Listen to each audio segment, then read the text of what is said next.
Mes chers amis, bonjour. Je voudrais parler aujourd'hui d'un sujet d'actualité, les énergies intermittentes, dont l'éolien en mer, imposé par Bruxelles à travers le Green Deal notamment. Ce projet mortifère a été dénoncé par Jordan Bardella et va nous conduire à la ruine. Le pacte vert qui a été négocié par la droite, les macronistes et la gauche ici même au Parlement européen est un vaste plan de décroissance sans précédent qui va affaiblir la France, son économie, ses entreprises et sa souveraineté. Il faut suspendre le Green Deal. Si à Bruxelles, cette vague avance à bas bruit, bien loin de l'attention des médias français, les effets pour nos compatriotes sont dévastateurs. Alors d'une part, l'éolien en mer entraîne une privatisation de notre territoire maritime et chasse nos pêcheurs de nos eaux. D'autre part, il coûte des milliards aux Français, tant en investissement qu'en fonctionnement, car passer de 10% d'énergie renouvelable à 40% doublera le prix de notre électricité. Président, je voudrais faire un rappel au règlement, s'il vous plaît, sur la base de l'article 133. Nous apprenons par un article du Figaro du 1er décembre que la feuille de route du commissaire à l'énergie a été modifiée en catimini après la tenue de son audition. Cette modification n'est pas anodine puisqu'elle lui enjoint de rehausser la part du renouvelable dans le mix énergétique à l'horizon 2040. Et un tel objectif diminuerait mécaniquement la part du nucléaire. Enfin, sa production intermittente n'a de durable et d'écologique que le nom, puisque ces éoliennes fonctionnent au gaz ou au fioul lorsqu'il n'y a pas de vent, et qu'elles nous engagent à fournir gratuitement l'électricité, par exemple à l'Allemagne, lorsque le vent est là, mais que les Français ne l'utilisent pas à ces moments précis. Comme d'habitude, en France, Emmanuel Macron et son gouvernement soutenu par la gauche jusqu'au LR ne sont pas en reste vis-à-vis de Bruxelles et de ses technocrates. RTE a ainsi dévoilé dans le courant du mois de février son nouveau plan pour le raccordement de l'éolien en mer, suivant les objectifs fixés par la programmation pluriannuelle de l'énergie, dite PPE.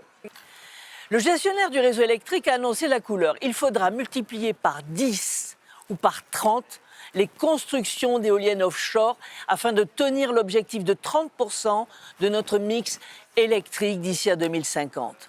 Le coût s'annonce d'ores et déjà astronomique. Pour les énergies renouvelables, ce sera 100 milliards.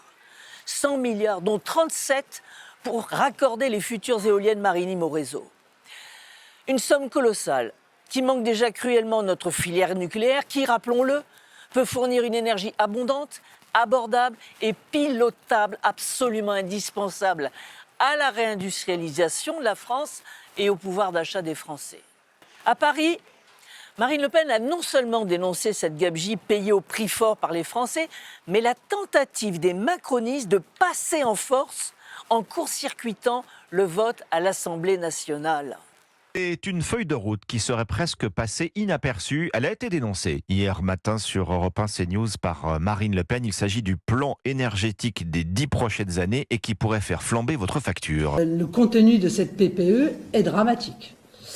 C'est une PPE qui va coûter plus de 100 milliards d'euros, qui aggrave la politique énergétique décroissante d'Emmanuel Macron, qui étouffe la souveraineté, l'industrie et le pouvoir d'achat. Le RN prêt à aller au clash sur la question de l'énergie, Marine Le Pen soupçonne le gouvernement de vouloir faire passer la nouvelle programmation pluriannuelle en force par décret et exige qu'elle soit soumise aux parlementaires. Conséquence de cette soumission aux caprices des technocrates bruxellois et des partisans de la décroissance, des plans de construction d'éoliennes maritimes fleurissent partout en France, sur nos territoires, cibles de promoteurs éoliens largement subventionnés. Mais il faut savoir cependant que sans les subventions publiques, aucun investisseur sérieux ne se lance dans des projets aussi hasardeux sur le plan technique que financier, comme on l'a vu au Danemark dernièrement, où aucun candidat n'a souhaité répondre aux appels d'offres éoliens, faute de rendement. Face au refus des populations, notamment des pêcheurs, qui sont les premières victimes de ces installations aussi ruineuses qu'inutiles, rappelons-le, la méthode est toujours la même. Faute de pouvoir convaincre de l'absurde, on l'impose. On l'impose en réduisant les voies de recours. On l'impose via des ONG qui font de la désinformation, aussi bien à l'encontre de nos pêcheurs que sur le bénéfice réel de l'éolien en mer. On l'impose en occultant la représentation nationale. En un mot, le gouvernement macroniste de la gauche au LR a pris le parti de Mme von der Leyen au détriment des Français, en imposant en dehors du processus démocratique les caprices de Bruxelles sans aucune vision stratégique réelle, avec pour seul souci, pour seule boussole, celui de satisfaire les lubies de l'écologie punitive et décroissante. Mes chers amis, notre boussole à nous, c'est la France, et les Français d'abord. C'est pourquoi à Paris comme à Bruxelles, les élus du Rassemblement national dénoncent les gaspillages, la mise en péril de notre biodiversité marine et l'atteinte à notre souveraineté énergétique et alimentaire. Nous défendons le pouvoir d'achat des Français. Nous défendons la réindustrialisation de notre pays qui passe d'abord et avant tout par la relance réelle de notre filière nucléaire, énergie décarbonée et la moins coûteuse. C'est à cette richesse et cette excellence que l'Union européenne veut nous faire renoncer. Eh bien, nous ne lâcherons rien.